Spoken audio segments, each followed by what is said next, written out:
Oscar, aquela época do ano que todo cinéfilo ama e odeia. Nesse vídeo eu vou classificar todos os títulos indicados a melhor filme no Oscar de 2024, do pior ao melhor. Royalty. Meus comentários serão spoilers, então você pode usar a timeline que eu vou deixar na descrição desse vídeo para você pular aqueles filmes que você ainda não assistiu.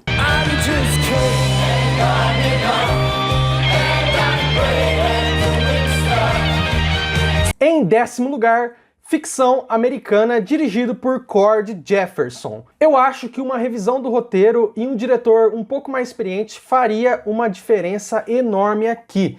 A história é muito boa, mas o roteiro não sabe concluir os temas e amarrar as pontas que ele deixa. Tem filmes que são propositalmente dúbios, que querem nos deixar com muitas dúvidas e nos despertar a reflexão. Ficção americana tenta deixar uma mensagem que pode ser interpretada de duas ou mais formas, porém não faz isso muito bem, acaba soando contraditório e indeciso. E afinal, qual que é a tese do filme? O estilo de histórias que atraem o público, principalmente o público branco, nem sempre condiz com a realidade de uma boa parcela da população negra. Isso é o que o filme nos diz. E aí nós temos, durante a trama, a personagem da Issa Rae, que enxerga essa situação e tira proveito dela, vendendo aquilo que atende à demanda, mesmo que não seja uma obra sincera e condizente com a sua própria história. Esse questionamento é interessante, mas acaba se diluindo no final do filme, quando o próprio protagonista faz isso, vendendo um roteiro de filme para um produtor branco e contando a história que esse produtor quer ouvir, e não a história que o protagonista deseja contar. Infelizmente, todo artista é escravo de um sistema, é escravo de uma indústria. Sobre o diretor, o Cord Jefferson só tinha feito série de TV até o momento, e infelizmente ele não consegue trazer nada cinematográfico para a ficção americana. É tudo plano contra plano, paleta de cores buscando uma neutralidade, sem estourar em tons escuros, em cores quentes ou frias. É como se fosse um filme para TV mesmo. Até me surpreende esse filme ter entrado numa lista do Oscar, tendo em vista que ele é muito pobre no quesito cinema. Tem filmes que a gente consegue perceber que o diretor está pensando cena a cena em como tornar aquilo que a gente está vendo mais interessante. Aqui isso não ocorre, nem parece que um storyboard foi desenhado. Parece que simplesmente ligaram as câmeras e saíram gravando os diálogos. Eu gosto das atuações, da comédia que permeia o filme. Eu ri de verdade na primeira vez que o protagonista fala com gíria e sotaque das ruas ali por telefone com aqueles editores interessados no livro dele. E tem algumas sacadas que são até óbvias, mas que conseguem trazer aquele sorrisinho. E eu tô me referindo àquela cena onde os 3 jurados brancos daquele concurso votam para premiar o Fuck, vencendo a votação por 3-2. E dizem que é importante ouvirem as vozes negras, tendo em vista que os 2 votantes negros não votaram nesse livro, né? É engraçadinho, é óbvio, a gente vê essa piadinha chegando a quilômetros. E quando o filme não se propõe a ser uma comédia espertinha, ele apela para um melodrama raso, um melodrama barato, com o personagem morrendo de repente, a doença da mãe, um namoro meio fadado ao fracasso, entre outros temas que entram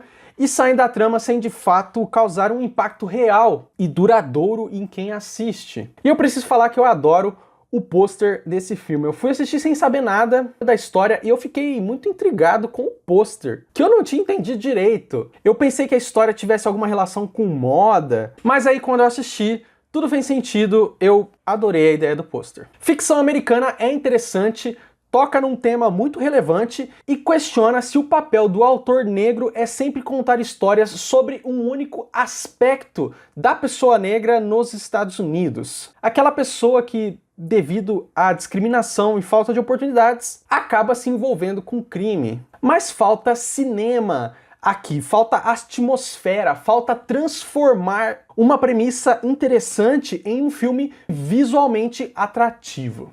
Nota 6.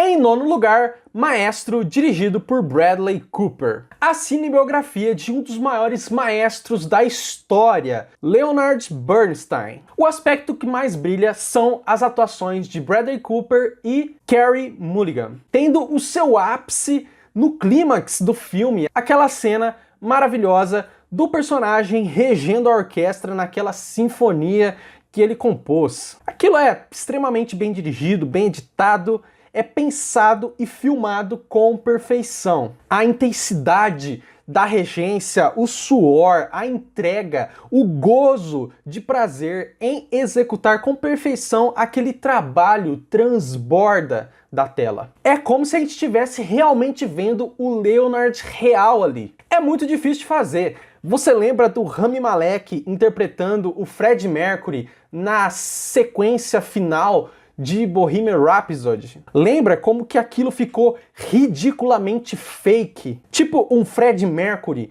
feito de cera, sem estar fazendo nenhum esforço para cantar totalmente oposto da apresentação real. Esse erro não ocorre aqui em Maestro. Eu acho que só não há muito estofo na trama da vida pessoal de Leonard. Tipo, profissionalmente, o cara desde jovem já se destacou, aos poucos ele entrou para a história, construiu uma carreira incrível, sempre será lembrado pelo seu trabalho, enquanto a vida pessoal dele é uma vida comum, uma vida ordinária até. Um pai de família que é bissexual, tem seus casos extraconjugais, que vive num meio artístico liberal, onde a sua maneira de viver nunca é confrontada, nem mesmo a sua esposa o coloca na parede para valer, mas vai levando o casamento por amor a ele e às filhas que eles têm juntos. E no final da vida, ela fica doente e faz o cara repensar todo esse relacionamento, seu amor e suas paixões. Não é uma cinebiografia cheia de reviravoltas, momentos de superação e absurdos que nos façam duvidar da veracidade dessa história. O fato do roteiro ser bem fragmentado, abordando muitos anos diferentes da vida do personagem, também não colabora para a imersão na história dele. Parece que ficam vários assuntos pendentes pelo caminho, vários pontos sem nó, e relações que parece que o personagem não conseguiu resolver. Aqui ocorre o oposto do que ocorre em ficção americana, porque Maestro, nas mãos de um diretor menos competente do que o Bradley Cooper é, e de atores menos talentosos, o filme não chegaria nem perto de ser bom. Porque o roteiro e a história de vida do Leonard Bernstein não é muito interessante, pelo menos para mim. O filme foi considerado por muitos um Oscar bait, aquele tipo de filme calculado sob medida para ganhar prêmios. Eu não me importo com esse tipo de narrativa que é escrita já pensando no Oscar, desde que o filme seja bom. E no caso de Maestro, o filme é sim muito bom. Quando eu fui assistir Maestro, eu ainda estava meio traumatizado com King Richard, filme de 2021, que deu o Oscar de melhor ator pro Will Smith. Tipo, King Richard é um Oscar bait safado e um filme ruim. Me deixou meio puto na época, então eu fui para Maestro meio com o pé atrás e acabei achando que Maestro merece sim um certo destaque. Se você quiser saber minha opinião um pouco mais completinha sobre King Richard, assista ao vídeo onde eu analiso todos os filmes indicados ao Oscar naquele ano. Agora, o que ficou feio durante a campanha do Oscar de Maestro foram as entrevistas do Bradley Cooper. Como se não bastasse ter feito um filme padrão Oscar, o cara acabou exagerando nas entrevistas. Chorou, dizendo que sentia saudades do Leonard, sendo que eles nunca se conheceram na vida real. Se pá, ele nem sabia da existência desse cara até alguém aparecer com a ideia dele fazer esse filme. O Bradley Cooper também disse que estudou regência por 5 anos para interpretar o personagem, meio que jogando um shade no Cillian Murphy, porque o Cillian Murphy disse que para interpretar o Oppenheimer ele estudou sobre a história do cara por aproximadamente 6 meses. Enfim, Maestro é um Oscar bait bem feito, um filme padrão que vai a lugares comuns, mas ainda assim, um bom filme, nota 7.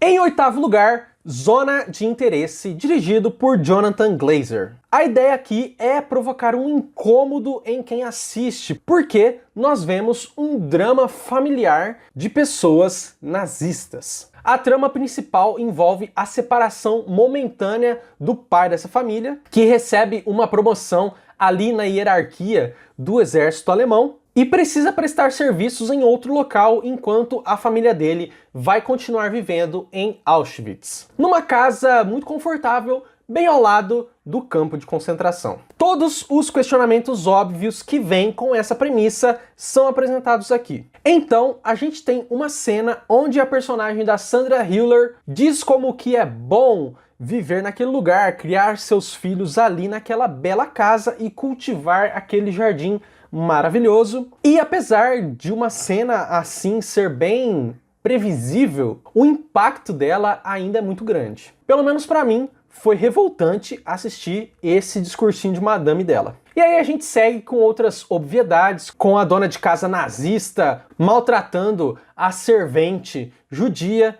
ameaçando ela, dizendo pra ela não fazer corpo mole, senão ela vai mandar o marido malvadão espalhar as cinzas dela pelo quintal. Como eu disse, a gente espera esse tipo de cena chegar e quando ela vem, mesmo a gente não sendo pego de surpresa, ainda causa um impacto, ainda causa uma repulsa. A resolução desse drama da separação forçada do casal é resolvido no final, quando o alto escalão do exército decide mover 70 mil judeus para Auschwitz para serem mortos numa câmara de gás e o protagonista vai liderar essa missão. Ou seja, ele vai poder voltar para sua família, para sua esposa, para o seu lar. Me fez pensar em como o ser humano é um desgraçado contraditório quando está sob a influência de uma ideologia genocida. Porque o mesmo cara que não se importa em liderar o genocídio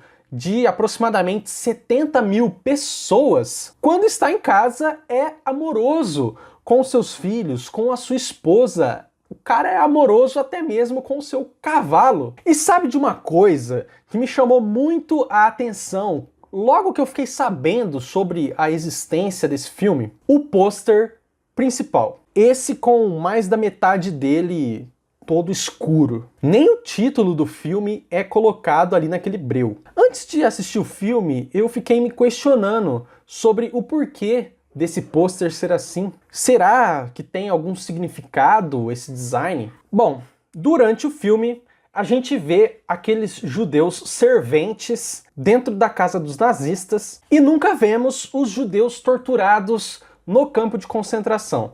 Mas a gente escuta, e escuta muitas vezes, gritos, choros, pavor. A gente vê a fumaça do Holocausto subindo.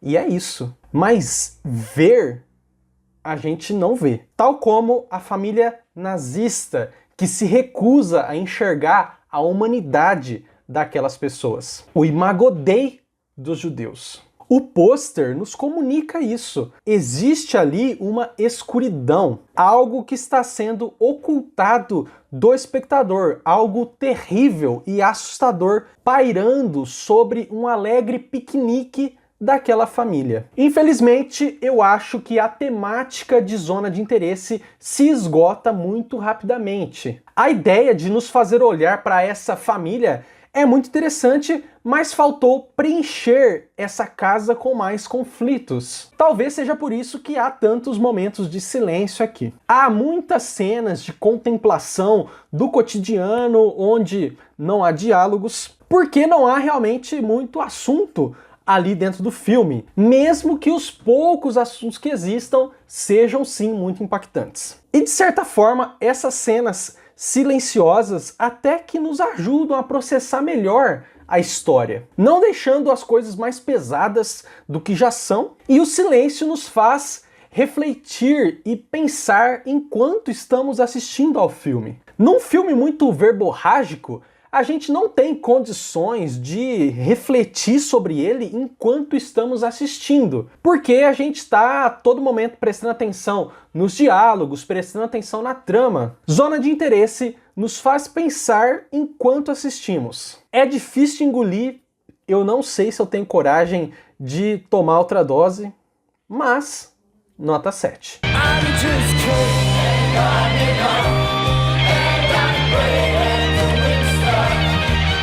Em sétimo lugar, Os Rejeitados, dirigido por Alexander Payne. Para mim, o filme mais previsível e familiar dessa lista. Logo de cara, o trio principal é apresentado de maneira a nos causar ranço, e à medida que o filme avança, essa casca que reveste os personagens vai caindo até que a gente passa a se afeiçoar a eles. Bem previsível, bem familiar, porém muito bem feito. A minha personagem favorita é a Mary Lamb, que deu o Oscar de melhor atriz coadjuvante para Davine Joy Randolph, e para mim é a personagem que mais traz complexidade para essa história. O fato do único filho dela, que provavelmente era o único aluno negro daquela escola elitizada, e era aluno justamente por ser filho de uma das empregadas, o fato desse rapaz ter sido o único daqueles jovens a ter sido convocado para a guerra no Vietnã e ter morrido em combate, traz todo um comentário crítico sobre privilégios que é tratado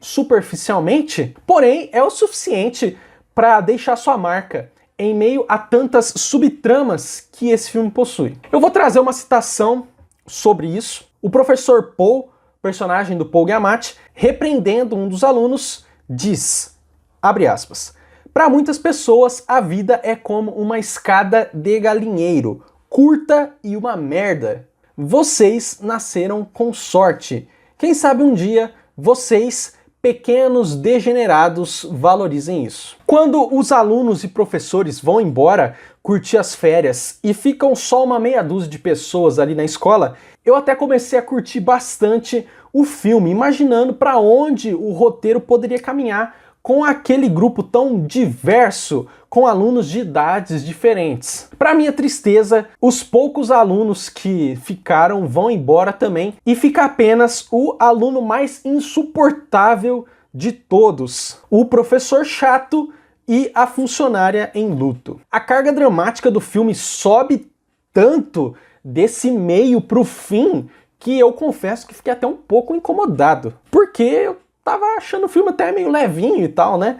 Talvez uma segunda revisão, já sabendo dos rumos da história, eu acabe apreciando um pouco mais. Sei lá, talvez eu quisesse ver um filme mais good vibes. E o filme, apesar de manter um certo tom de leveza, ele não deixa de ser melancólico, principalmente no fim. Só um último comentário, eu adorei ver a Carrie Preston aqui. Eu fui muito fã de True Blood, eu assisti e acompanhei todas as temporadas e eu adorava a personagem dela na série, a Arlene Fowler. Ela era meio bobinha, meio doidinha, mas muito encantadora. E aqui em Os Rejeitados, a Carrie Preston faz novamente essa personagem alegre, essa personagem doce. A gente e todo mundo do filme acha que ela tá dando uma moral pro personagem do Paul Giamatti, mas não, ela só tava sendo legal com o cara. E quando ocorre essa revelação, a de que ela tem um namorado e tal, a gente fica com uma certa vergonha alheia, né? Dá uma vontade assim de desviar o olhar. Os Rejeitados traz drama, traz comédia, traz melancolia, esteja preparado para todos esses sentimentos em um único filme. Na minha opinião, merece uma nota 7.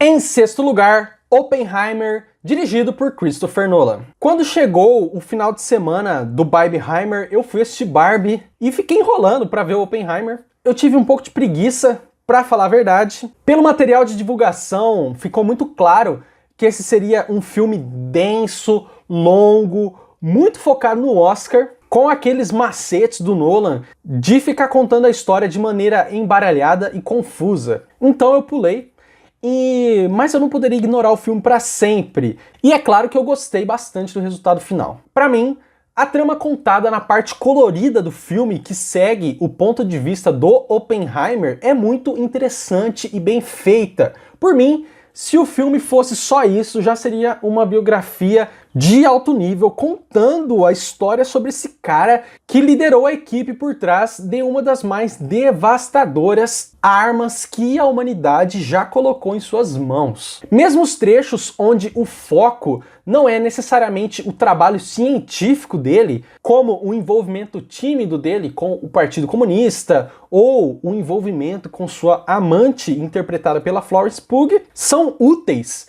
para compor o homem real por trás do cientista brilhante. Tem um aspecto do filme que foi muito criticado e eu tenho um pouco de dificuldade de entender se faz parte de quem o Oppenheimer foi ou se isso foi uma escolha do Nolan. E eu estou me referindo ao fato de não termos nenhuma cena no filme em que fique claro se o Robert Oppenheimer sentiu algum remorso pelas centenas de milhares de vidas que a bomba atômica obliterou. Tem aquela cena num programa de entrevistas onde ele fica meio atordoado e começa a fantasiar pessoas carbonizadas aos seus pés, mas é muito pouco para passar um sentimento claro de remorso para o espectador. Parece que é apenas um choque pós-traumático misturado com euforia, ansiedade e preocupação. A gente é avisado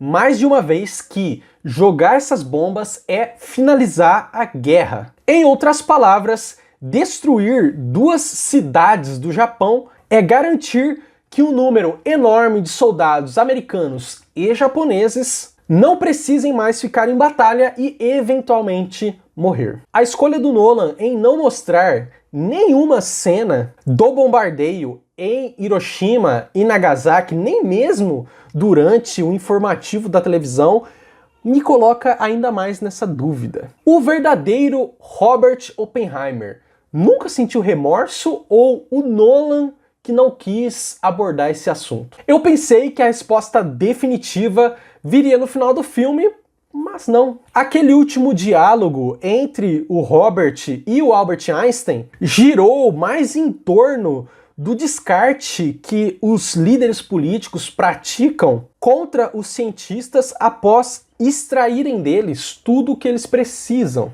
Pelo menos aquele último frame do filme, um close na cara do Cillian Murphy, me passou esse sentimento. Como se o personagem estivesse pensando: eu fiz algo que mudou o mundo para sempre e mesmo assim eu posso ser deixado de lado pelos poderosos que ainda poderão usar meus estudos para destruir o mundo. Até aqui eu evitei falar da parte em branco e preto do filme, aquela que lida com o ponto de vista do personagem do Robert Downey Jr., porque para mim ela é um pouco desnecessária. O pouco que esses trechos acrescentam para o entendimento da história poderiam ter sido contados sob o olhar do Robert Oppenheimer, que é todo aquele julgamento arranjado que fizeram para tirar os acessos dele aos projetos ultra secretos do governo. Robert Downey Jr. obviamente está bem, ganhou o Oscar de melhor ator coadjuvante, mas olhando o filme como um todo, me parece que quase todo esse trecho em branco e preto da história poderia ter sido enxugado. O Oppenheimer também chamou muita atenção na sua parte técnica. O Nolan filmou em IMAX com rolos de 70mm, ostentou aquilo que ele não tinha no início da carreira e levou uma galera para os cinemas só para contemplar o rolão do Nolan. Em algumas cenas, isso com certeza faz diferença, principalmente a do teste da bomba atômica. Aquela cena é magnífica, uma aula de edição surpreendentemente cortando o som na hora da explosão. Uma coisa linda, mas de resto eu não sei se faz tanta diferença assim assistir ao filme na maior tela do mundo ou no sofá de casa. Quase todo filme é sobre gente de terno conversando dentro de salas pequenas. Se você não viu no cinema e ficou com remorso, não fique com remorso. Oppenheimer não é perfeito, mas é um filme realmente memorável. A cinebiografia sobre um cara que mudou a história do mundo. Nota 7.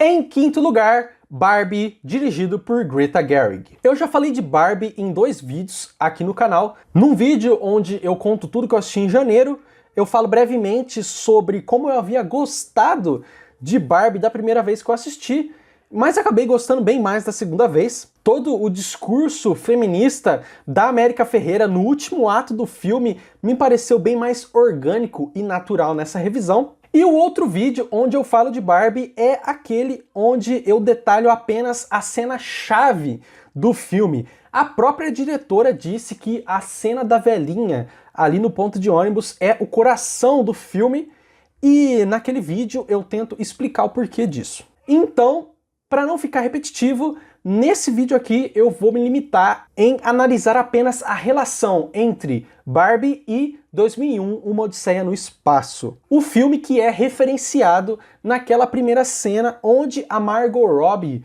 boneca gigante, impressiona as meninas que estavam brincando de ser mães e faz com que elas quebrem aquelas bonecas. E por que eu vou falar sobre a relação entre esses dois filmes? Bom, quando o teaser de Barbie saiu, essa cena foi mostrada. E eu, que adoro 2001, Uma Odisseia no Espaço, considero um dos melhores filmes de todos os tempos, fiquei convencido de que eu teria que assistir Barbie. Essa cena mostrada no teaser me vendeu o ingresso do cinema. Bom, spoilers de 2001, Uma Odisseia no Espaço a partir daqui. Para quem não sabe, é uma ficção científica de 1968, dirigida pelo lendário Stanley Kubrick. Kubrick gênio! Pegou a referência? Bom, no começo de 2001, Uma Odisseia no Espaço, no início da vida na Terra, um objeto alienígena tem contato com primatas, que posteriormente evoluiriam e se tornariam seres humanos. Esse contato com o objeto alienígena, o monolito, gera uma faísca que acarretará num salto evolutivo, e esses primatas passam a utilizar ossos como ferramentas e posteriormente como armas. Saltamos para o ano de 2001, quando a viagem pelo espaço já é uma realidade e novamente um ser humano entra em contato com esse objeto alienígena, o monolito, também causando nele um salto evolutivo. Esse ser humano, que é um astronauta, agora renascido e podendo viajar livremente pelo universo, volta e contempla a Terra. O filme termina com esse gancho, nos deixando o questionamento sobre o que esse novo ser renascido e evoluído poderá fazer ao contatar a humanidade que ainda não passou por esse processo evolutivo. Em Barbie, toda essa cena de abertura é apenas simbólica, ela não é literal. A narradora do filme nos explica que a partir do momento que a Barbie foi criada, as meninas, que geralmente brincavam de serem mães, de serem donas de casa, cuidando de bebês, puderam se libertar dessa amarra, abrindo os horizontes para brincadeiras cheias de aventuras, tendo em vista a quantidade de tipos diferentes de Barbie que existem, com roupas, profissões e hobbies diversos. No final de Barbie, tal como o protagonista de 2001, Uma Odisseia no Espaço, a Barbie estereotipada entra em contato com a sua criadora e toma uma decisão consciente de se tornar humana, sair do seu mundo perfeito e asséptico e ir para o mundo real, cheio de desafios, mas com muitas possibilidades pela frente. Numa espécie de evolução da sua espécie, agora ela não está mais destinada a viver e reviver sempre o mesmo dia perfeito e desempenhar sempre a mesma função e o mesmo papel naquela micro-sociedade. Mas ela pode buscar novos horizontes, traçar novos objetivos. Faz sentido? Ou eu tô forçando uma relação entre os filmes que não existe? Bom, a referência ao filme do Kubrick existe de fato no filme da Barbie e essa é a minha interpretação sobre essa referência. Barbie foi inegavelmente o filme do ano. É divertido, é até meio bobinho, mas quem olhar com atenção perceberá mensagens muito interessantes. Nota 8.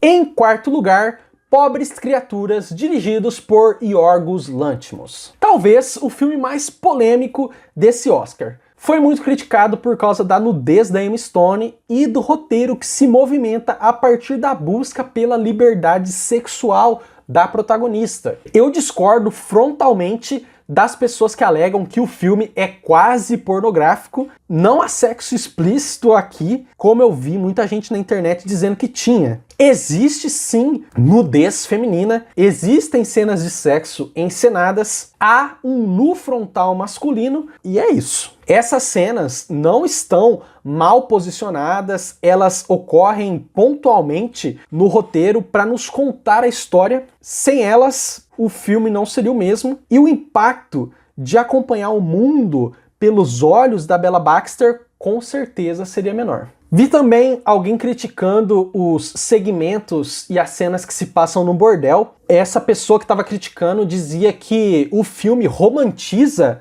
aquele ambiente de prostituição e, sinceramente, para mim, quem diz uma coisa dessa não viu o mesmo filme que eu. A Bella vai parar ali para sobreviver, sendo a única maneira possível para ela ganhar dinheiro. Uma vez lá dentro, ela vivencia situações constrangedoras, bizarras. É tida como um objeto. Mas, mesmo nos momentos mais tensos e estranhos, ela consegue manter a sua cabeça no lugar. Algo que eu, na verdade, via como problemático enquanto eu assistia ao filme, acabou sendo solucionado justamente graças a essa estadia da personagem no bordel. Eu explico.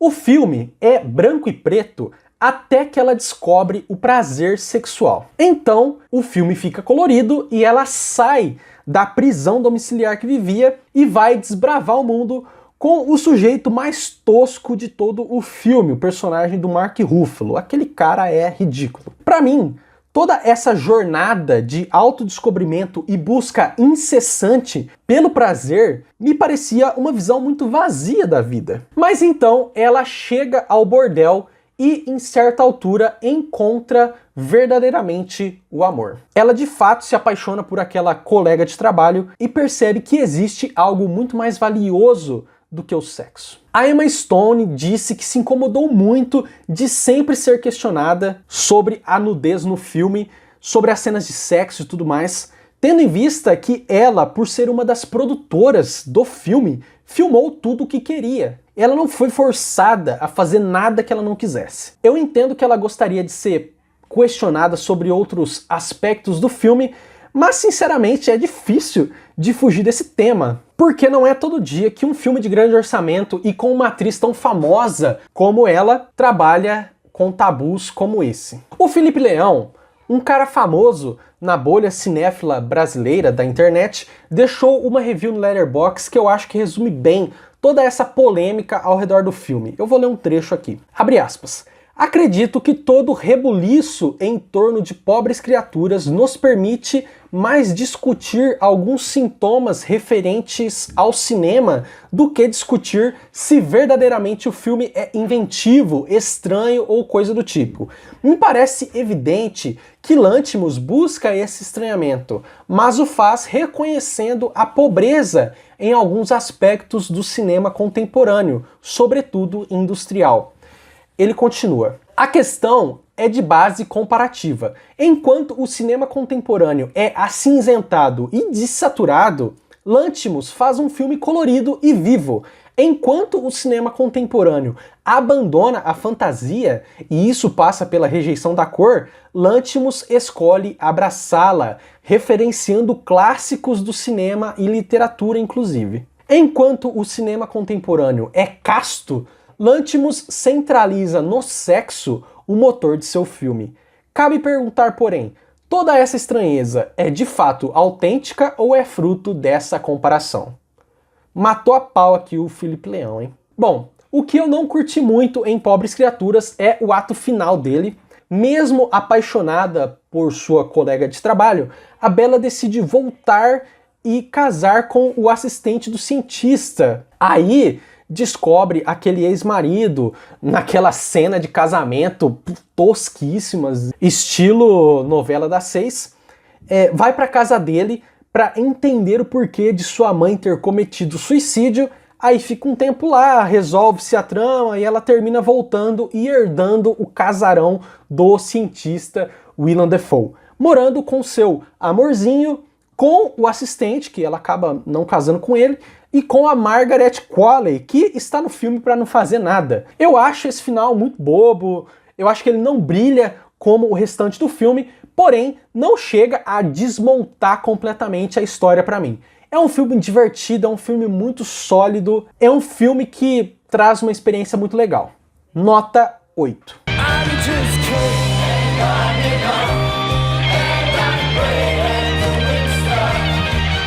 Em terceiro lugar, Vidas Passadas de Celine Song, um filme sul-coreano que se passa quase todo em Nova York. É a história de dois amigos de infância que se reencontram 20 anos depois. De um lado, um homem que viveu toda a sua vida na Coreia, do outro, uma mulher que quando era criança imigrou com a família primeiro para o Canadá, depois para os Estados Unidos. Havia um crush entre eles quando eram crianças e depois de adulto a gente percebe que esse amorzinho de infância ainda vive em algum lugar ali dentro deles. Mas as circunstâncias mudaram, a vida desses personagens já não se encaixam mais, as experiências deles são totalmente diferentes, os hábitos, as vivências, os interesses, tudo. A fotografia de Vidas Passadas dá destaque para o ambiente urbano de Nova York, muitas vezes deixando os personagens pequenininhos e toda aquela paisagem de metrópole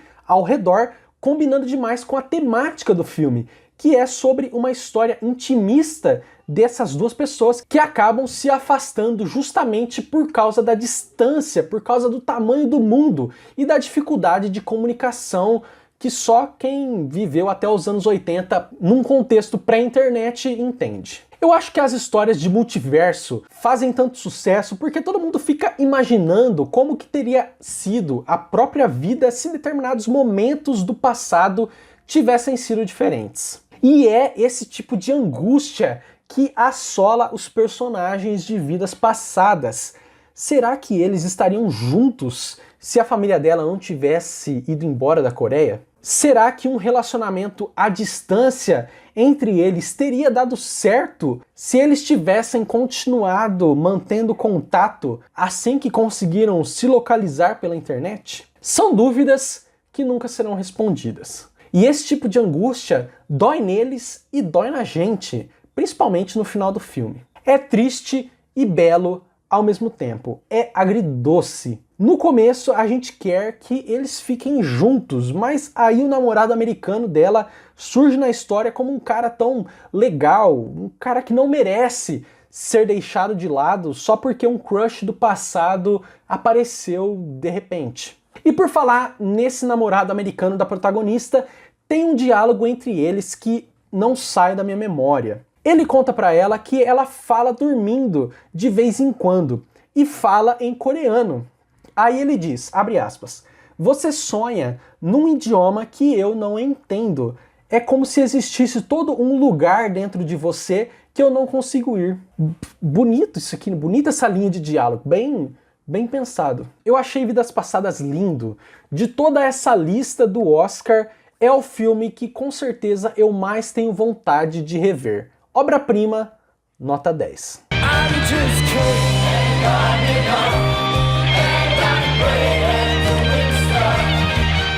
Em segundo lugar, Anatomia de uma Queda, dirigida por Justine Triet. O título, Anatomia de uma Queda, referencia o clássico filme de tribunal Anatomia de um Crime, que foi lançado em 1959. Só que eu acho que o julgamento aqui de Anatomia de uma Queda é tão invasivo para tentar esclarecer o incidente que, para mim, o título do filme poderia ser A Autópsia de uma queda. E com isso eu não tô querendo dizer que eu sou contra uma abordagem feroz para se chegar à verdade dos fatos. Toda a ação do promotor de justiça, apesar de ser sim muito invasivo e até cruel, faz parte de um processo que envolve a morte de alguém. Para a vida real, isso é necessário e para a ficção, isso é indispensável, justamente por mover a trama, por trazer elementos da vida pessoal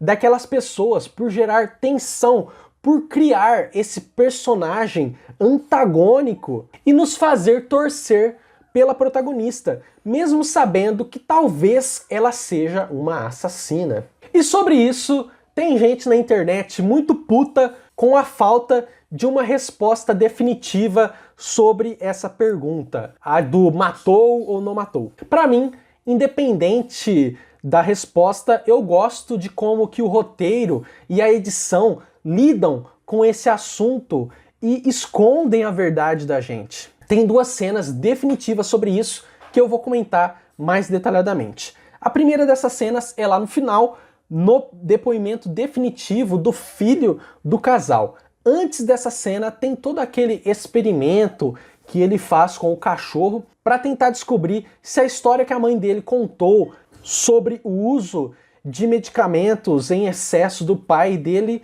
era uma história real. E na sequência de resolver todo esse problema com o cachorro, tem uma cena desse menino, conversando com aquela tutora que foi designada para cuidar dele durante o julgamento. Onde ele pergunta para ela se ela acha que a mãe dele é culpada. Então essa tutora diz que ela não sabe, mas que ele, o menino, tem que tomar uma decisão e se posicionar. Então a gente segue para essa cena que eu acho incrível, que é novamente ele diante do juiz, diante dos jurados, diante da promotoria, e ele começa a contar sobre essa lembrança de quando ele saiu de carro com o pai, e o pai veio com uns papinhos que talvez o caboclo realmente estava considerando um suicídio. Só que o que faz essa cena ser tão brilhante é o fato de nós não ouvirmos a voz do pai dele no flashback. Nós vemos os lábios do pai dele se movendo, mas a voz é a do menino testemunhando no tribunal. É brilhante porque sutilmente nos coloca na dúvida sobre se aquilo realmente aconteceu ou se o menino está mentindo para salvar a mãe da cadeia. Ou talvez seja uma falsa memória. Tem essa também.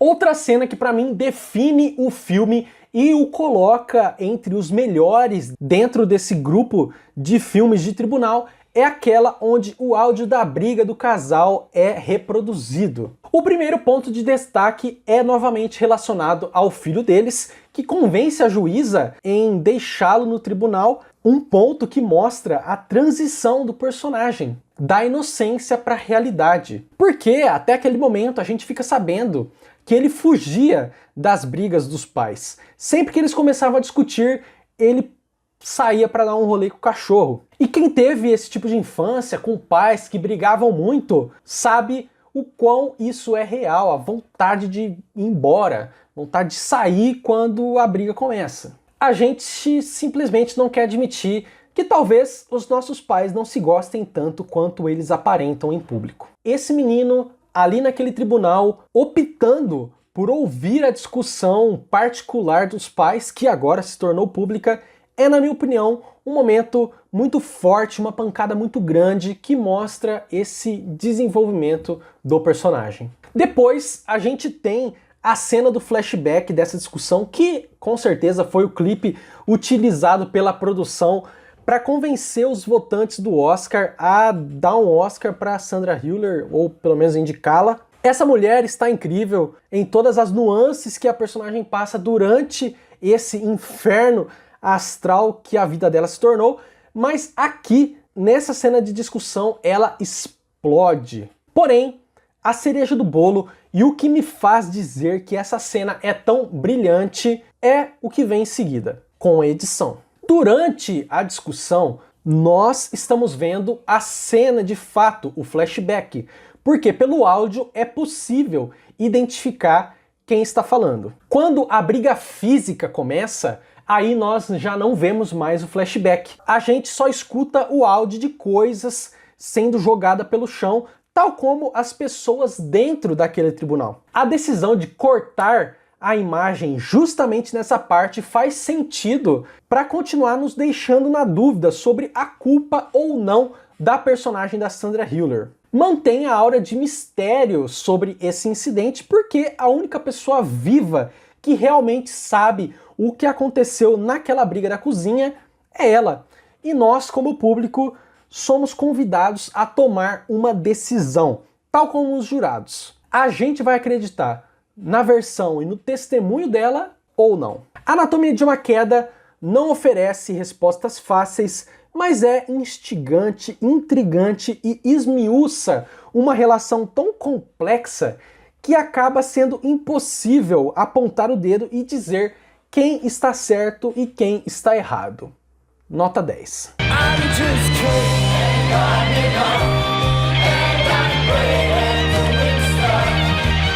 Em primeiro lugar, Assassinos da Lua das Flores, do mestre Martin Scorsese. Primeiramente, vale destacar que o livro que dá base para o filme é um relato real de uma investigação do FBI liderada por um homem branco, cujo nome é White. De uma maneira simplória, dá pra gente afirmar que trata-se de uma típica história de White Savior, ou Salvador Branco, que é quando uma história trágica contra um grupo oprimido acaba sendo resolvida por um homem branco, que chega e se torna um herói. De início, a adaptação seria mais próxima do livro e o Leonardo DiCaprio interpretaria esse investigador. Porém, durante a paralisação da pré-produção por causa da Covid, o Scorsese retrabalhou o roteiro em conjunto com o Eric Roth para adaptar a história do livro, mudando a perspectiva, trazendo um olhar mais próximo e humano, focando na personagem da Lily Gladstone, a Molly. E eu acho essa mudança de foco de uma sensibilidade tamanha. Sabe, mesmo mostrando a comunidade indígena sendo massacrada pouco a pouco por homens brancos inescrupulosos, colocando a câmera dentro da casa da Molly e destacando o sofrimento cada vez maior daquela mulher, muita gente ainda acusa o filme de ser um relato que não dá valor suficiente à comunidade Osage. Imagina se ele tivesse colocado foco na investigação do FBI. E por falar nessa tal da investigação, ela está no filme, ela é inserida já no terceiro ato dele, e entram em cena a figura do Jesse Plemons e do Brendan Fraser, mas não há muita substância nessa investigação. Me parece que os crimes eram tão óbvios e os responsáveis eram tão claros que não houve assim tanto esforço em identificar e punir esses meliantes. Todos os brancos da cidade sabiam o que estava acontecendo, era um conluio que envolvia médicos, autoridades policiais, empresários, comerciantes, advogados. Isso acaba tornando essa história toda ainda mais trágica, porque o FBI saiu como o herói da situação, sendo que eles foram lá investigar depois que os indígenas pagaram $20 mil ao governo. De todo esse terceiro ato, o maior ponto de tensão era saber se o Ernest, que é o personagem do DiCaprio, iria abrir o jogo e delatar o seu tio, William, o personagem do De Niro. E essa colisão do trio principal é o que faz o clímax do filme. A gente tem a vítima em frangalhos, que é a Molly, e do outro lado a gente tem o Bill Hale, um lobo em pele de cordeiro, um senhor detestável que se mascara como amigo dos índios, conhece cada um pelo nome, mas pelas costas manipula homens brancos para dar fim a esse povo, tomar suas posses, casar com suas mulheres e herdar suas propriedades ricas em petróleo. Um grandíssimo filho da puta. E no centro desses extremos, da Molly e do Bill, temos o Ernest, que é esse cara que vive entre os dois mundos. A gente fica o filme todo na dúvida se ele ama de fato a Molly ou se está com ela apenas por interesse. Me parece que o personagem abraça essa contradição, que é a de amar, mas ao mesmo tempo usar a sua esposa. Só lá na última cena entre eles que o Ernest realmente toma um lado, e infelizmente é o lado do tio. Naquela fatídica e derradeira cena onde a Molly pergunta para ele o que é que ele estava aplicando na veia dela. E ele mente. Ela percebe que ele mente. Nós, como públicos, sabemos que ele está mentindo. É o personagem fazendo uma escolha definitiva que o afastaria de sua esposa definitivamente, trazendo uma última tragédia a esse filme que já é triste e cruel até os ossos. Eu gostaria de falar um pouco sobre a última sequência de cenas desse filme, que é quando a gente é colocado numa apresentação de rádio gravada com plateia ao vivo, contando como que os bravos detetives federais descobriram uma trama macabra para exterminar os indefesos povos nativo-americanos. Causa estranheza, gera incômodo, a gente é pego de surpresa, mas depois que o próprio Scorsese aparece para dizer as últimas frases do filme, fica claro a genialidade desse senhor. É como se o Scorsese, antes de ser questionado e criticado,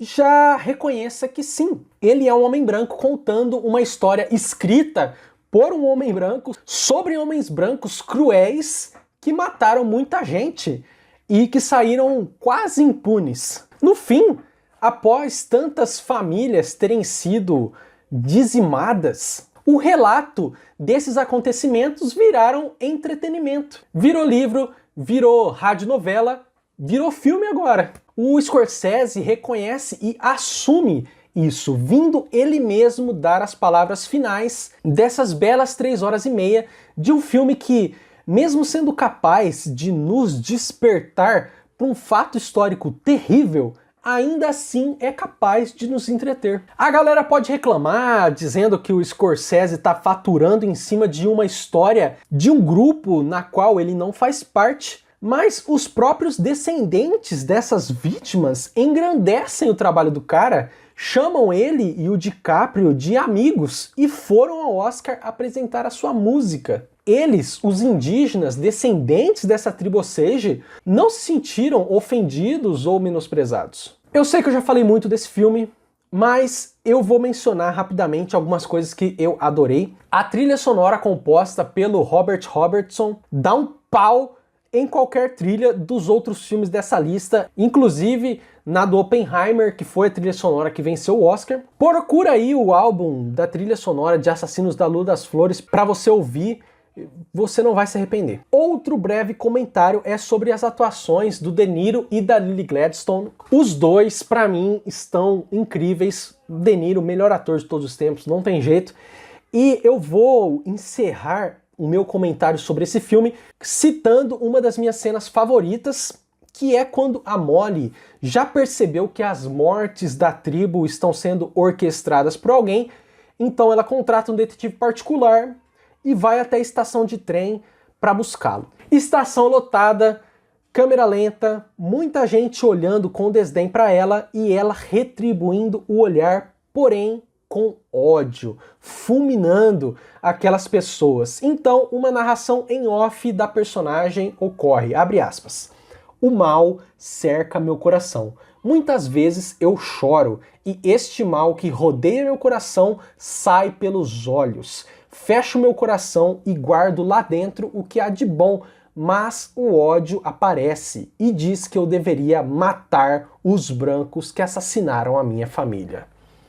Porra, obra-prima, nota 10.